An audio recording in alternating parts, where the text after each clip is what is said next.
Business leadership. Now, business leadership today is no longer just about experience. It's also about adaptability. It's about balancing legacy, innovation, disruption, stability. And India today is stepping into the spotlight, and our leaders are the ones that are reshaping the future and rewriting what we would like to call the rule books.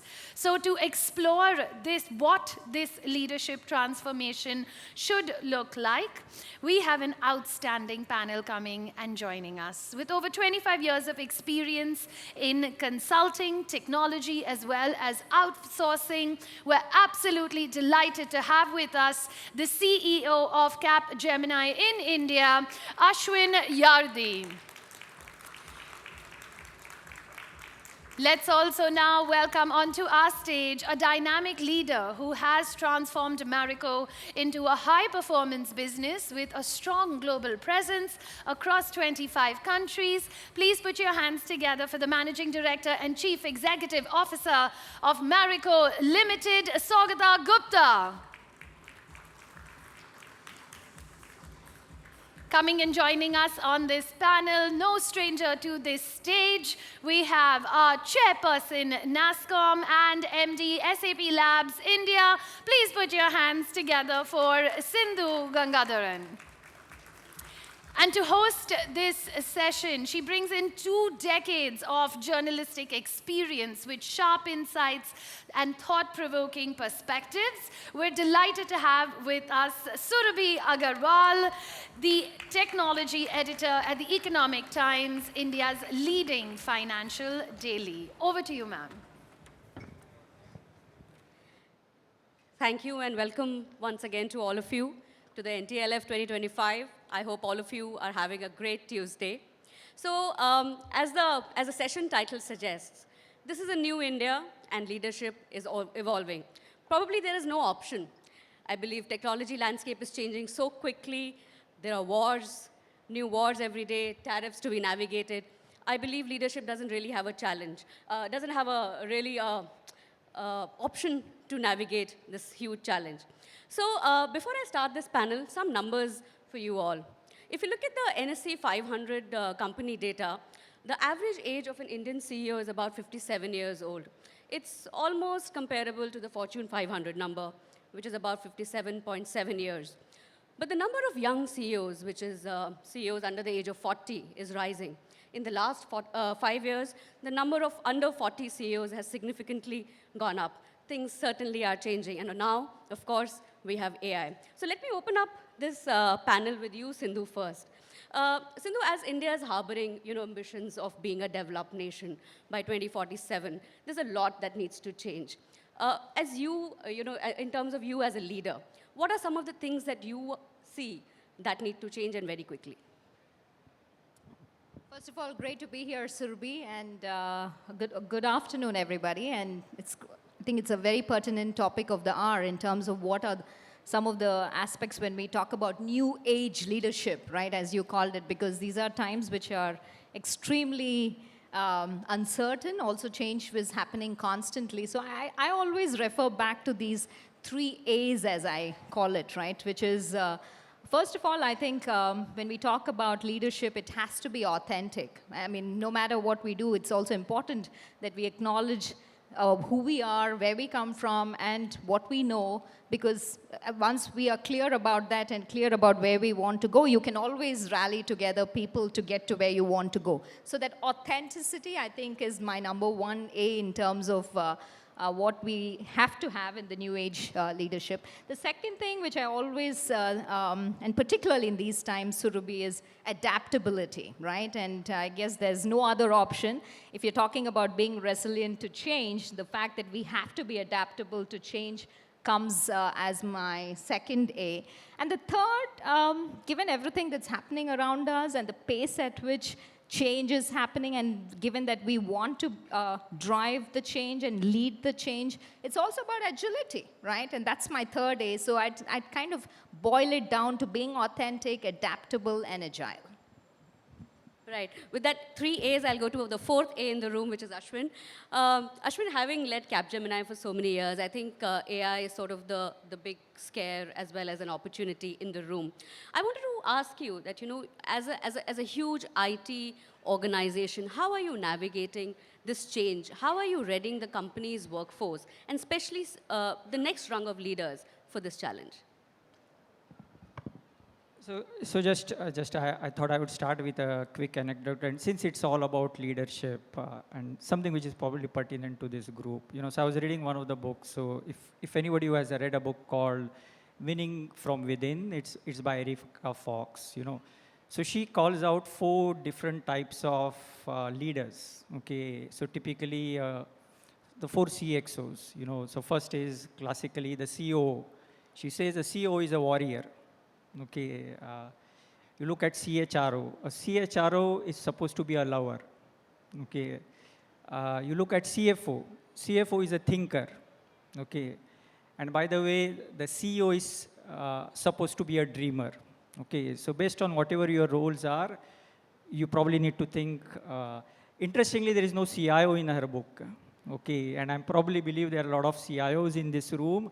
So I was thinking what would be the CIOs, that one mnemonic to call out.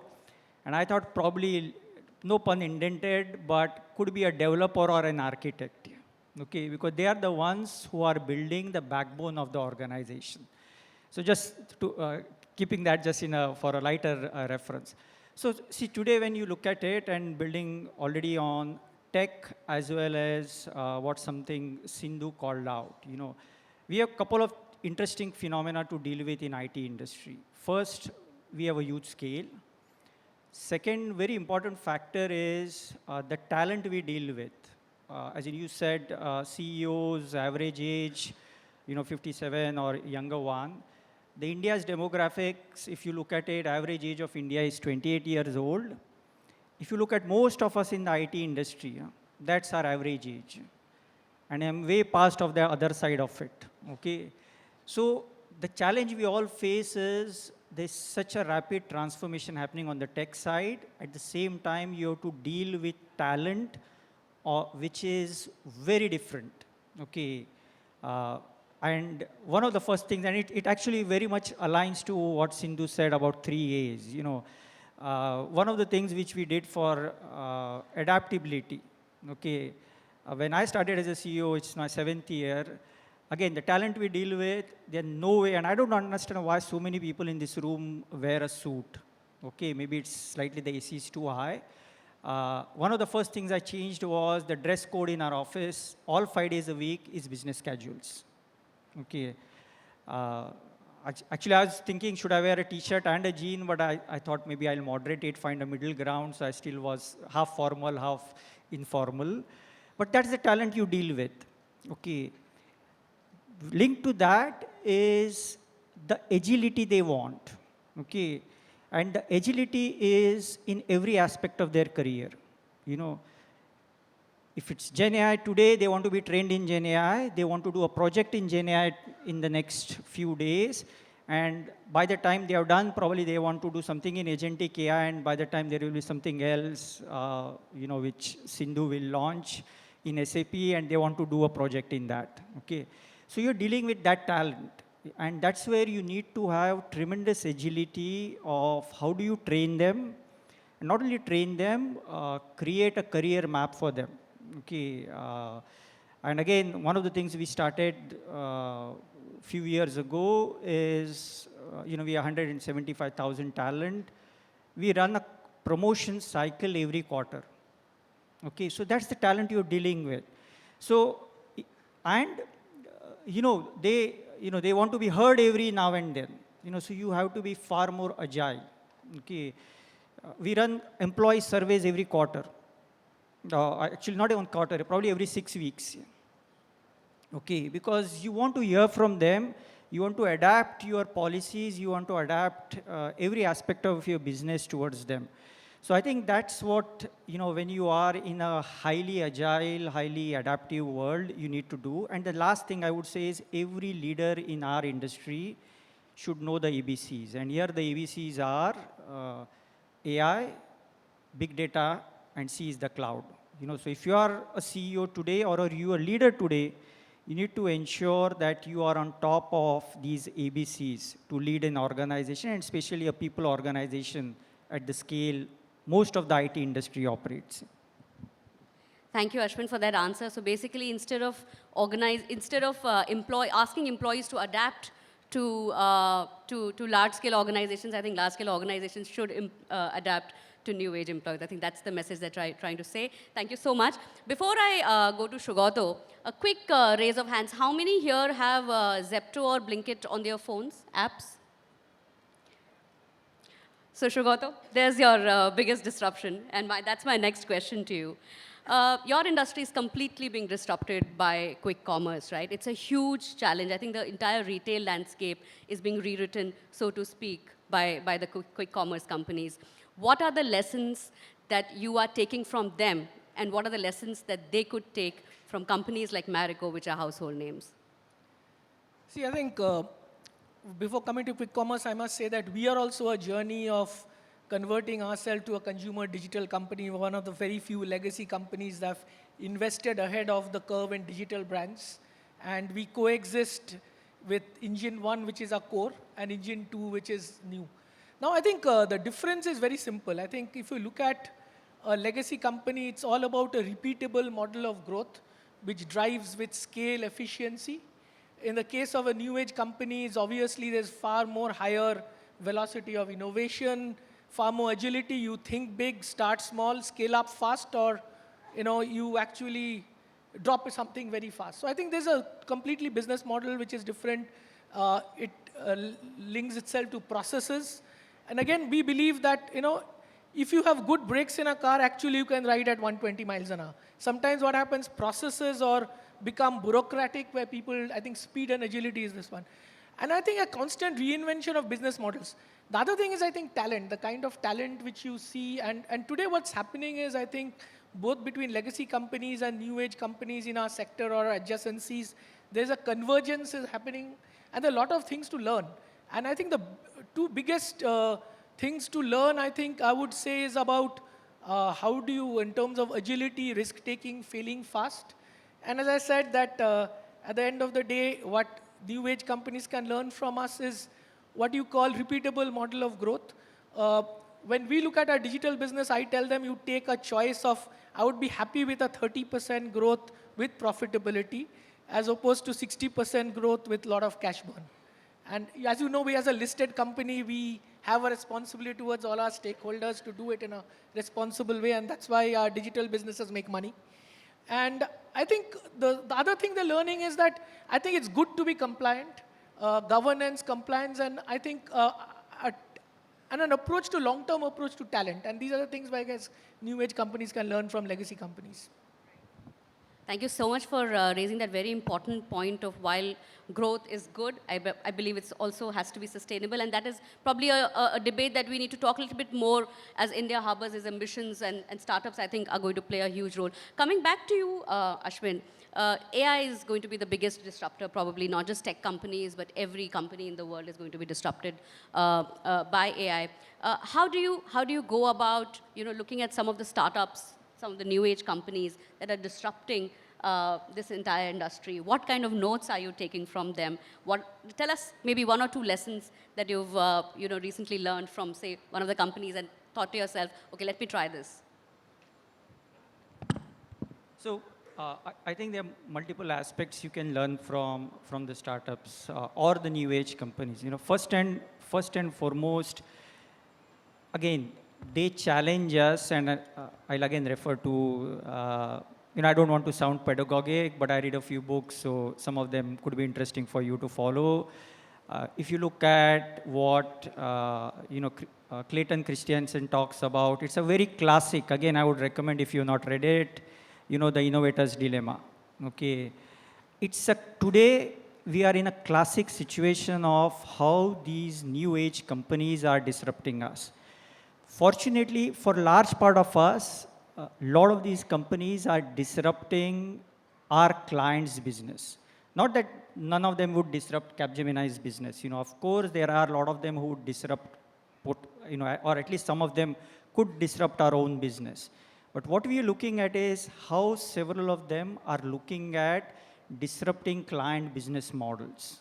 Okay, the classic example you took of Zepto or some of these, we have been telling our international grocery clients, see how the business model, imagine delivering in 10 minutes in Mumbai or in Bangalore, anything from point A to point B in Bangalore for me is minimum 1.5 hours. Whichever vehicle you take, even if you walk, it's 1.5 hours. But Zepto comes in 10 minutes. I don't know how they do it, okay? So there is a very different business model which is being put, okay? There is, the use of tech in India is far deep. And while it's not your question, I would actually like to bring out how the tech usage in India is far deep, even in public services. You look at, if you want to get a passport, you get it in less than 24 hours if you do a Talkal. You want to get any public services, if you know how to use a computer, you get it in a matter of few hours. So what actually I'm leveraging it is to take it to global clients. What we've done as a country in India at scale, some of it is disrupted by startups, some of it is actually also disrupted by very mature organizations who have changed the business models very rapidly, having multiple business models. And that's what I tell a lot of our global clients is, either you be the disruptor, learn from very quickly, create alternate models of business, or you would get disrupted. And then, if you see, there are many companies who's, as in everybody knew Nokia, it was one of the top companies, as in if you look at the 50, excellence companies, the companies which are referred to in, most of them don't exist today. And that's quite real if you look at what's happening with our startups. I think the only difference or every challenge with our startups is still how much of them will scale up to be a very profitable company. But definitely they bring in a lot of ideas, a lot of business models, a lot of tech usage to disrupt the businesses. Thank you, Ashwin. Coming back to you, Saugata, I want to understand from you, how does a company like Marico look at AI? What does it mean for you in terms of efficiency, in terms of scaling up, especially with this challenge of quick commerce and large-scale disruption? So I think what we have done is we have identified certain pockets where we can actually use AI. Obviously, I think the first thing, let me just tell you, on any digital or AI journey, the first thing what is important is is the top management interested and educated about what can digital or AI do? And I think this is the first thing we should do, that the learning agility of the top management to actually understand this new thing. And fortunately, we have a young team. I mean, we are a legacy company. Average age is actually 29 years in our company. So it's a young company. But I think what we have done is we do some very interesting things today using AI. I mean, very simple things we would say, like we do packaging. We have done generation of content. We do generation of even, some of the banners we use in digital. Of course, we are doing AI in our factories, but I see far more usage of AI. I'll give you an example. India has so many languages. We do consumer insighting, where when you go to a certain village and people use their native language, today we are using AI to actually generate insights from that. Of course, and of course we do in forecasting and other things, but to me the biggest thing is I think in consumer and brands and marketing and communication, there's a huge opportunity in doing AI. The question is, you need some green balls in the organization, have some proof of successes, and then use it, adapt it. It's not easy to force it. The second thing, when you try to use technology, you should not give any escape button. So there is always a why. You should take it out to force an adaptation, which automatically happens after that. Thank you for that answer. Coming to you, Sindhu, there's a very important question that I wanted to, in fact, raise to all of you. You know, what is happening globally with this whole diversity debate and a lot of American companies, I think, going back on some of the diversity initiatives that they had, where some of these policies are just being deleted completely. What does it mean, you know, for a country like India? We've sort of worked very hard to reach where we have. I was looking at recently a study that we did at the Economic Times where we found that a lot of tech MNCs have women leaders, be it SAP, Salesforce, AMD, but when it comes to Indian IT companies, they've never had a woman CEO. Now, when American companies, which have sort of taken the lead, they go back on these policies, there is sort of no impetus for anybody to catch up even. So how do you look at it, especially as a woman leader? I think, Surabhi, I probably will go back to what Ashwin and kind of what we were talking about in terms of the diversity of thought that you bring into the products and the services that you take to market. Because I fundamentally want to kind of re-establish the point. It's not that we're focusing on diversity for diversity's sake. I think this is super important that we understand. Somebody says, oh, we go back on policies, and yes, that makes a huge kind of a negative ripple effect across the world. But however, I think we have to always go back to our roots, right?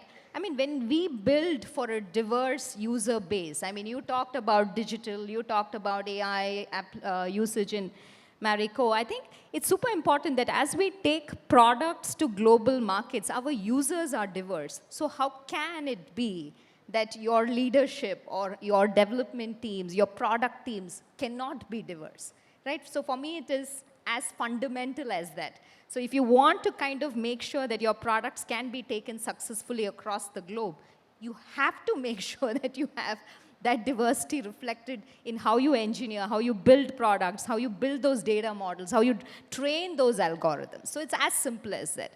And it's absolutely unfortunate that these big messages out there from large companies, and mainly driven by political motivations, less about companies going back to their core cultures, because all of these large companies who kind of said, oh, we are going back, still truly believe that when they build their products, that diversity has to be in their core base. I don't think they're going away from that. So I truly believe that is the hope that we have, right? And yes, and I think going back to your point, this is also for us as India to stand strong and tall, right? I mean, for us, diversity is embedded in our core. I mean, given how many languages we have, 200 plus languages, 19,000 dialects that we speak here in the country. I think we are all kind of ingrained with working with diversity, and that is also one of our core strengths. So I think we need to clearly keep that flag on, show the success stories of companies who really focus on diversity, and not let these kind of messages kind of stop us or hinder us. That will be my point of view. Sure. My next question, you have to only answer in 2 digits. It's about the work week, how many hours per week per company. So starting with you, Sindhu. 90, 70, 120. Sorry, that is 3 digits. Depends. That was not an option. I can choose what to answer. Okay. Saugata. I think in hours don't matter. The outcome matters. So.